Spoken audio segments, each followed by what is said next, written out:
Hey guys, welcome back to another episode. So, I just finished watching Mission Impossible 2, and yes, I am doing a whole week of watching nothing but Tom Cruise in order to torture myself. Okay.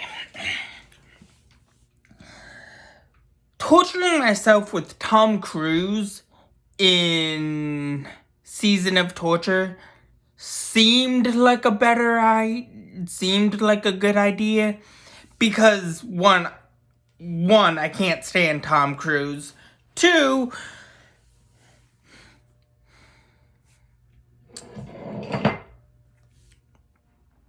he makes really crappy movies.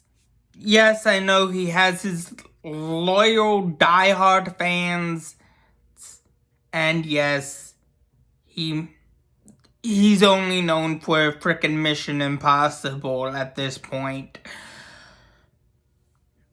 But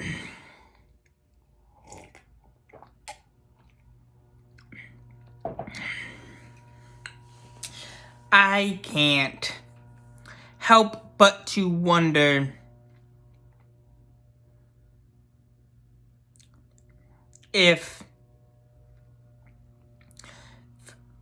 torturing myself with Tom Cruise movies was inevitable, or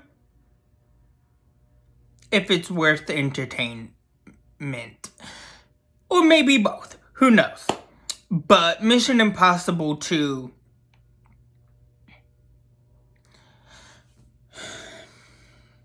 I mean, it's an okay movie. Mission Impossible 1 was fine. I mean, it has the dumbest frickin' action sequences ever. This one kind of increases the action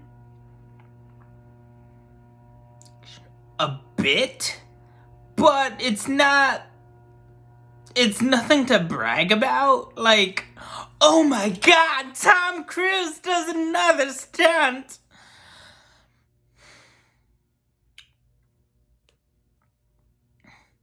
He's my hero. Oh my god, I'm totally swooning over Tom Cruise. I don't know what that was about. But, Tom Cruise's action sequences are laughable at best. Like, how hard do you have to get punched and keep that punch? Like, it's like, like, what? You got punched in the stomach and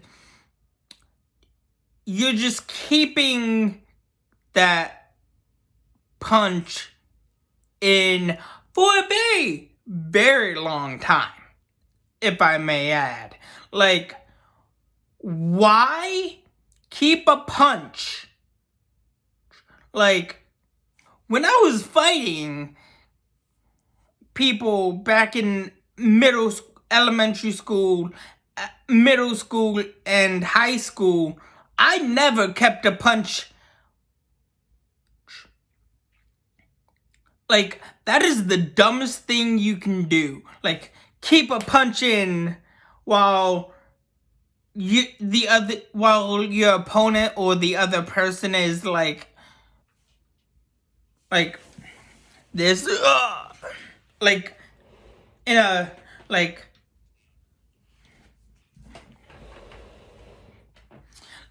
for example, sorry, you are, like, you keep with the punch in like that, for a really long time.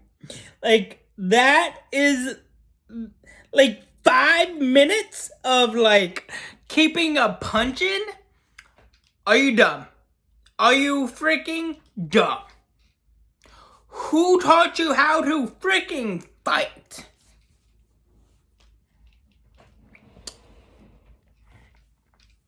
Like, why?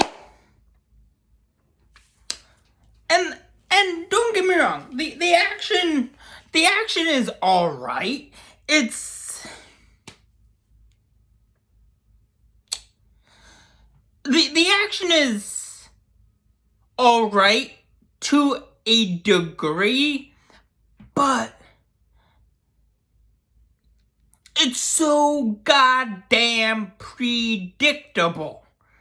Like, come on. You know a movie with Tom Cruise is going to be so predictable. You can see every outcome that happens within every freaking scene.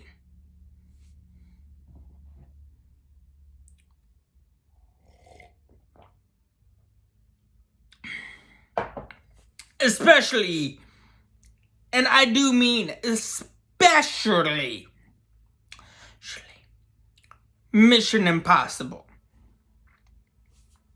Now, I think the goal of Mission Impossible films, I could be mistaken, is to match up with the 12 season,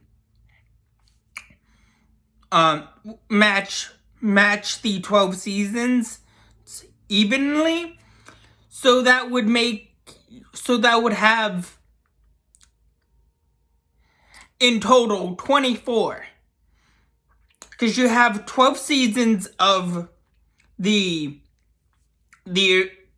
original run of the show, and then you are going to have initially 12 movies of the same name. And, like, so you're technically having 24 seasons, technically, in a way. You have 12 you have a 12 long movie series. You have a 12-year you have a 12 series run. You have 24 seasons, essentially, pretty much.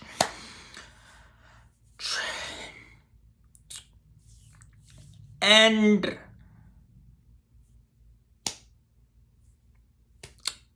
it literally makes no sense. It goes nowhere really fast. And the action is meh at best. The fight scenes are cool. I'll give it that. Certain action sequences are interesting, but we're talking about a movie sequel that is like 23 years old at this point.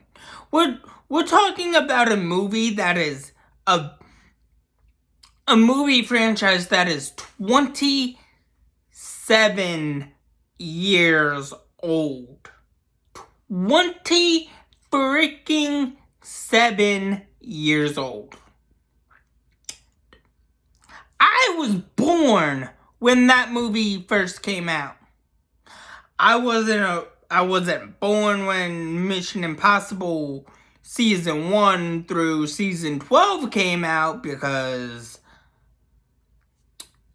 my grandparents were, but I was just a seed inside a seed inside a seed. I don't know if that makes sense, but I'm not the sharpest tool in the shed, okay? But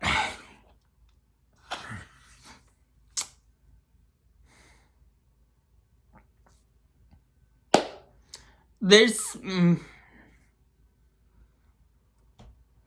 movie is this movie franchise tries so hard to be the next 007, and it's just like, why try so hard to be like James frickin' Bond? You're never gonna be James Bond. You're never gonna be as cool as James Bond. James Bond is James frickin' Bond. So why compete, or why try to compete with frickin' James Bond? The most badass agent of all time.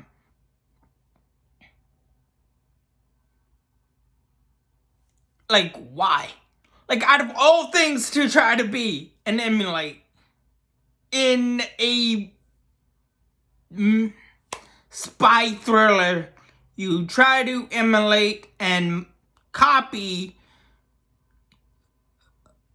James Bond.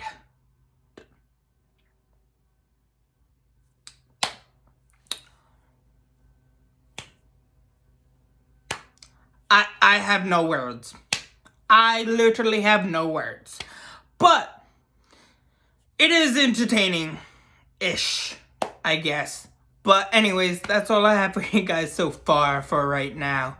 Please like, share, subscribe, and have a good day. Thanks. Bye.